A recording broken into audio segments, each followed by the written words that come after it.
Sir ഒരു സംശയം, പലർക്കും ആങ്സൈറ്റിയും അതുപോലെ തന്നെ വിഷമവും ദേഷ്യവും ഒക്കെ ഉണ്ടാവുമല്ലോ. അപ്പോൾ എപ്പോഴാണ് ഒരു ഡോക്ടർ കൺസൾട്ടേഷൻ ആവശ്യമായി വരിക? എപ്പോഴാണ് നമ്മളൊരു ഡോക്ടറിൻ്റെ അടുത്ത് ഈ പ്രശ്നവുമായിട്ട് ചെല്ലേണ്ടത്? അതൊരു വെരി ഗുഡ് ക്വസ്റ്റ്യൻ ആണ്.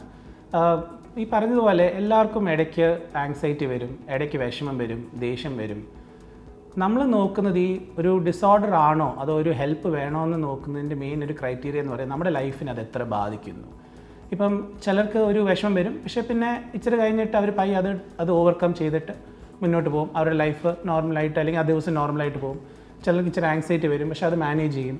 പക്ഷേ ചില സിറ്റുവേഷൻസ് ഉണ്ട് ഒരു വിഷമം വന്നു കഴിഞ്ഞാൽ അവർക്ക് രാവിലെ എണ്ണീക്കാൻ തന്നെ പ്രയാസമാണ്, ഉറക്കം കിട്ടത്തില്ല, ഒരു വീട്ടിലെ കാര്യങ്ങളോ സ്വന്തം കാര്യങ്ങളോ ജോലിക്ക് പോകാനോ ഒന്നും ചെയ്യാൻ പറ്റാത്ത ഒരു സിറ്റുവേഷൻ. എസ്പെഷ്യലി ഈ ദേഷ്യത്തിൻ്റെ ഒരു സിറ്റുവേഷൻ പറഞ്ഞാൽ ചിലർക്ക് ഭയങ്കര ദേഷ്യം, ചിലപ്പോൾ പബ്ലിക്കിൽ ദേഷ്യം, ചിലപ്പം ദേഷ്യം വന്നു കഴിഞ്ഞാൽ അവർക്ക് സെൽഫ് കൺട്രോൾ, എന്തോ പറയുന്നത് എന്തോ ചെയ്യുന്നതെന്നൊരു കൺട്രോൾ കിട്ടാത്തൊരു സിറ്റുവേഷൻ വരിക.